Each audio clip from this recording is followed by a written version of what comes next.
2024 সালের ঐতিহাসিক ছাত্র জনতার বিপ্লব পরবর্তী বাংলাদেশে অনুষ্ঠিত হতে যাচ্ছে ত্রয়োদশ জাতীয় সংসদ নির্বাচন। দীর্ঘ ১.৫ দশকের স্বৈরাচারী শাসনের অবসান এবং অন্তর্বর্তীকালীন সরকারের সংস্কার প্রক্রিয়ার পর এটি প্রথম ভোট, যেখানে নতুন বাংলাদেশের রূপরেখা নিয়ে জনগণের মুখোমুখি হয়েছে রাজনৈতিক দলগুলো।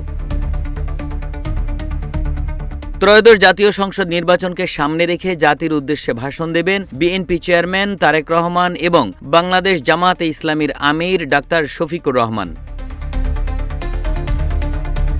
৯ ফেব্রুয়ারি সোমবার সন্ধ্যায় তাদের ভাষণ সম্প্রচার করবে বাংলাদেশ টেলিভিশন। এছাড়া সন্ধ্যা ৬টা থেকে ৭টার মধ্যে জাতির উদ্দেশ্যে বাংলাদেশ খেলাফত মজলিসের আমির মাওলানা মামুনুল হকের ভাষণ সম্প্রচারের কথা রয়েছে।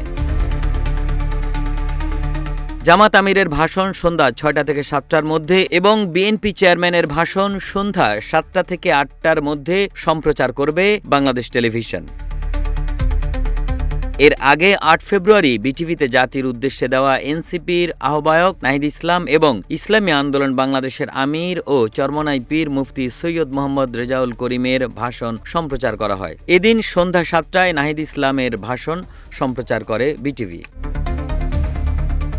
দুই দলীয় প্রধানের ভাষণে কি থাকছে জনগণের জন্য তা জানা যাবে তাদের দেয়া বক্তব্য থেকে। ৬ ফেব্রুয়ারি শুক্রবার বিএনপি তাদের নির্বাচনী ইশতেহার ঘোষণা করেছে। বিএনপি তাদের ইশতেহারকে ৫ ভাগে ভাগ করেছে। সেগুলো হলো রাষ্ট্র ব্যবস্থার সংস্কার, বৈষম্যহীন আর্থসামাজিক উন্নয়ন ও টেকসই রাষ্ট্রীয় সক্ষমতা অর্জন, ভঙ্গুর অর্থনীতির পুনর্গঠন ও পুনরুদ্ধার, অঞ্চল ভিত্তিক সুষম উন্নয়ন এবং ধর্ম, সমাজ, ক্রীড়া, সংস্কৃতি ও সংহতি।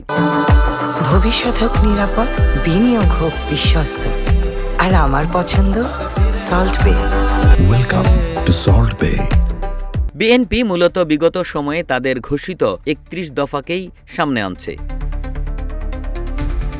এর আগে ৪ ফেব্রুয়ারি বুধবার জামায়াতে ইসলামী তাদের ইশতেহার ঘোষণা করে। তাদের ইশতেহারে দেশের বিভিন্ন বিষয়ে অগ্রাধিকার ভিত্তিতে ২৬টি বিষয় তুলে ধরা হয়েছে। জামাতের ২৬টির মধ্যে উল্লেখযোগ্য হচ্ছে জাতীয় স্বার্থে আপোষহীন বাংলাদেশ, বৈষম্যহীন, ন্যায় ও ইনসাফ ভিত্তিক একটি মানবিক বাংলাদেশ গঠন, যুবকদের ক্ষমতায়ন এবং রাষ্ট্র পরিচালনায় তাদের প্রাধান্য, নারীদের জন্য নিরাপদ, মর্যাদাপূর্ণ ও অংশগ্রহণমূলক রাষ্ট্র গঠন ও আইনশৃঙ্খলা পরিস্থিতির সার্বিক উন্নয়নের মাধ্যমে মাদক, চাঁদাবাজ ও সন্ত্রাসমুক্ত একটি নিরাপদ রাষ্ট্র বিনির্মাণ।